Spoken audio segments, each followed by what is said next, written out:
To explain the Hartman-Grobman theorem, we shall begin by explaining what are dynamical systems about.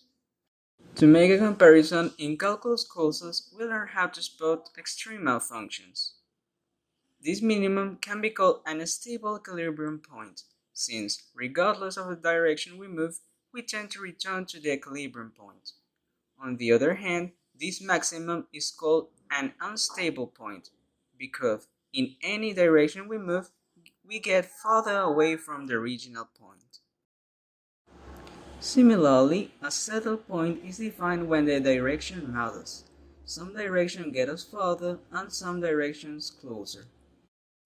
One of the main purposes of dynamical systems is to generalize this idea in higher dimensions.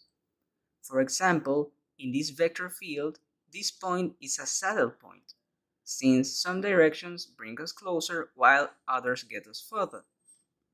And this other point is called a stable point, since any direction gets us closer. These are examples of hyperbolic equilibrium points. The geometric idea is that the orbits around them resemble hyperbolas. Here, I show the linearization of the problem around the hyperbolic equilibrium points.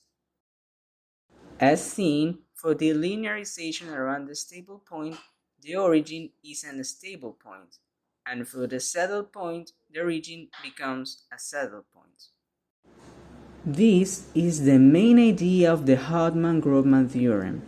Instead of studying the nonlinear dynamical system around an hyperbolic equilibrium point, we can study its linearization.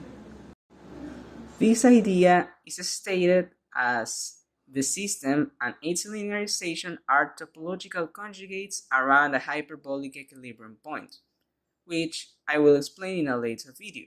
But for those enthusiasts of extreme generalization, the Hartman-Grobman theorem means that there exists an edge from the dynamical system to its linearization such that this diagram commutes.